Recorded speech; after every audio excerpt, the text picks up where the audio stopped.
thanks everyone for coming here and joining us for the screening. It's been a packed house, and I hope everybody enjoyed the film.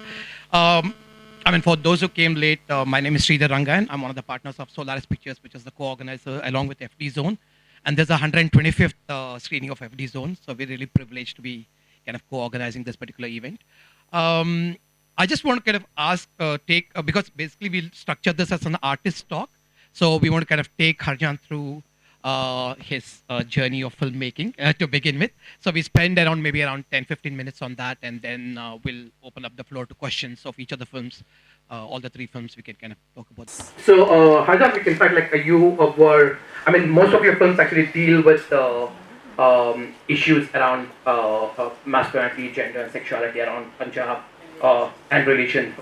Kind of one is like what made you kind of go through, these particular aspects, because is it because you were born in Chandigarh and that's a milieu you are associated with, and or is there a discontent about that milieu in some way which kind of comes along with the in your films?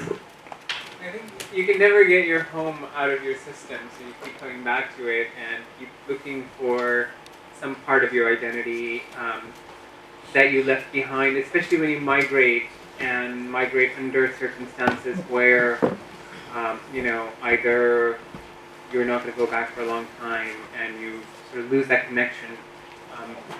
And so my family migrated to US in 1994, at the end of 1994, 95. Of documentaries here right now, filmmakers and technicians.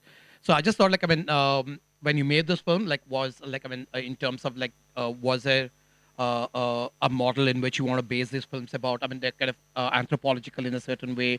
Did PSBT, in some sense, the producer, influence the whole product, how it comes up? That's one. And how difficult was it getting some of the subjects?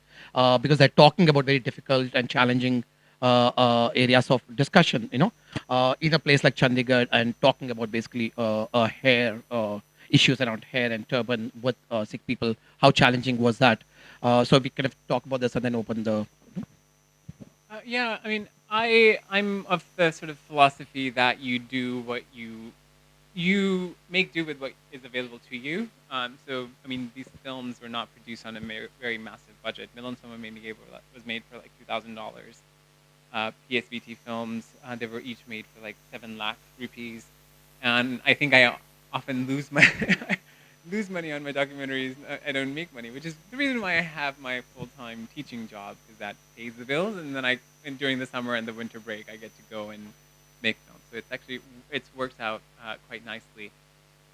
So with the question of the form, I'm certainly influenced by the ethnographic. There's a whole genre of ethnographic films within anthropology, and I've studied that, and I'm influenced by that. There's a feminist ethnographic filmmaker named Trinity Minha and a queer filmmaker named Marlon Riggs. Both of their work, I was really interested in in films that kind of play around with the idea of performativity and performance, and so that ended up forming my influence for what I did with Milan Soma Made Me Gay. The other two films, Roots of Love and Mardistan, because they're for PSBT and they're going to show on television, the form was very different. And actually, the model that I used is this TV show. I'm not sure if many of you are familiar with it. It's called This American Life, which I really, really like because they tell these beautiful stories about quotidian life, right? Very, very sort of everyday experiences, but they tell them in such a sincerity, right? And that's what I try to get at in my ethnographic research and my anthropological research, and as well as in my film interviews. I try to get at that kind of level of sincerity, and you can tell when you're a filmmaker and you're an experienced filmmaker, you can tell when somebody's not being sincere, or they're lying to you, or they're giving you kind of a made-up answer that they think that you want to hear. So I often really just met people through what, in anthropological terms, it's called snowball sampling, but that just means that word of mouth. You talk to somebody, talk to somebody else, and then somebody tells you somebody else, and that's how I met people.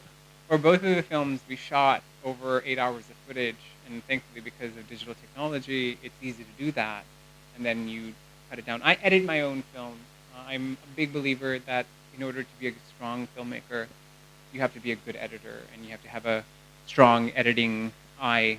And I also write a lot about my films, which I don't particularly like to do, but I force myself to do because I think once you can articulate your ideas on paper, then you can translate that onto the screen. Or at least it just forces you to sort of say, okay, what is this about? You know, and what is this about? And it can be the treatment that you wrote before you start the film can be very different from what it ended up being. You know, Roots of Love is a good example of that. Mardasan is a good example of that. I thought Mardasan was going to be about like these men behaving badly, right? And that's how my treatment, first treatment, was written. Like all these Punjabi guys going on gairies and like just behaving really badly. I was going to show, you know, kind of be critical of these kind of chauvinistic, misogynist guys. But then, as I was making it and as I was thinking about it and editing it, I realized this needs to be a film that needs to capture because we already know what men are like. You know, the stereotype of masculinity is like. You know, the negative stereotypes of. It needs to be a film that needs to capture people who are challenging those stereotypes, those who are working outside of those stereotypes, who are making very different decisions and are living, you know, happily with those decisions. And I think, in some ways, the four men whose lives I capture, in my opinion, embody that those. And it takes a lot of guts, you know, to kind of not give into the stereotype or not give into the kind of hegemonic notion of what how you're supposed to be. That's awesome. So we're going to actually open up the floor to questions. I know the three films really dealt with a lot of issues. So I don't know how much time we have, but like it talks about gender, sexuality, religion, race, culture. So let's see what kind of questions come up and how Harjant can kind of proceed ahead with having a dialogue on those issues. All right. Do you have another mic? Yeah. So